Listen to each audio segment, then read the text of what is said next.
Resurgent China, Goldilocks economy, and prospects for peace. Here are 3 things to watch in the markets.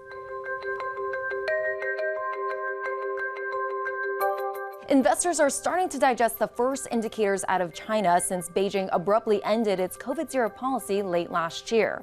A rebound in consumption was evident during the Lunar New Year, with more than 300 million people traveling across China, nearly 90% of pre-pandemic levels.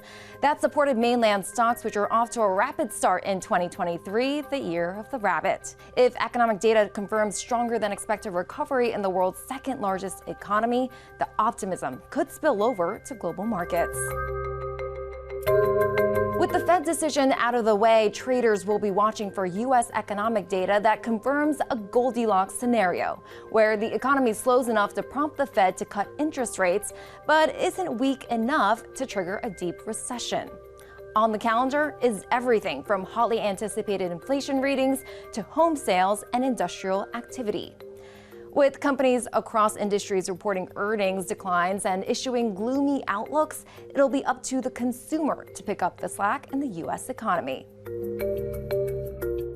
And will Vladimir Putin change his strategy?